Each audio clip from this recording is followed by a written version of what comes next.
ప్రస్తుత రోజుల్లో చాలామంది రక్తహీనత సమస్యతో బాధపడుతున్నారు.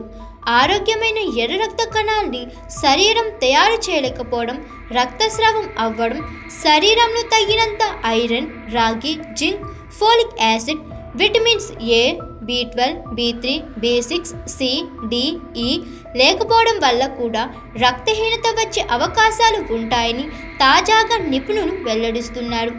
రక్తహీనతకు అనేక కారణాలు ఉండవచ్చని నిపుణులు అంటున్నారు. రక్తంలో హిమోగ్లోబిన్ లెవెల్స్ తగ్గడం లేదా ఎర్ర రక్త కణాల సంఖ్య తగ్గడం వల్ల రక్తహీనత ఏర్పడుతుందని చెబుతున్నారు. అధిక రక్తస్రావం వల్ల రక్తహీనత ఏర్పడవచ్చు.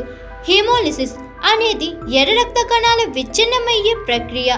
శరీరం తగినంత ఎర్ర రక్త కణాలను ఉత్పత్తి చేయలేకపోతే రక్తహీనత ఏర్పడుతుందని పేర్కొంటున్నారు. అంతేకాకుండా శరీరంలో హిమోగ్లోబిన్ ఉత్పత్తి చేయడానికి తగినంత ఇనుము లేకపోతే రక్తహీనత సమస్య ఎదురవుతుంది. కొన్ని జన్యుపరమైన పరిస్థితులు కూడా రక్తహీనతకు కారణమవుతాయి. అయితే ఈ సమస్యకు చెక్ పెట్టాలంటే పచ్చి బఠానీలు బెస్ట్ మెడిసిన్లా పనిచేస్తాయని తాజాగా నిపుణులు చెబుతున్నారు. పచ్చి బఠానీలో ఉండే పోషకాలు దట్టంగా ఉంటాయి.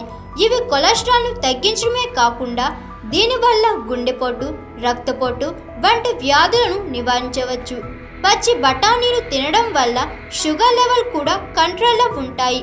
బఠానీలలో ఫైబర్, ప్రోటీన్ పుష్కలంగా ఉంటుంది. ఆకలిని తగ్గించి బరువును తగ్గించేందుకు కూడా పచ్చి బఠానీలు మేలు చేస్తాయి. జింక్, మాంగనీస్, రాగి, ఇనుము కలిగి ఉన్న ఈ పచ్చి బఠానీలు వాపుకు కూడా చెక్ పెట్టొచ్చు. వీటిల్లో యాంటీ ఆక్సిడెంట్లు, ఒమేగా 3 కొవ్వు ఆమ్లాలు ఉంటాయి. ఇవి తీసుకుంటే రోగ నిరోధక శక్తి కూడా మెరుగుపడుతుంది. కాగా పచ్చి బఠానీలు తింటే హెల్త్కు ఎంతో మంచిదని నిపుణులు సూచిస్తున్నారు. పచ్చి బఠానీలను కూరగా కూడా వండుకుంటారు. వీటిని పలావ్, కుర్మా, ఇతర వంటకాలు కూడా వాడతారు. అంతేకాకుండా జాయింట్ పెయిన్ సమస్యను దూరం చేస్తాయి.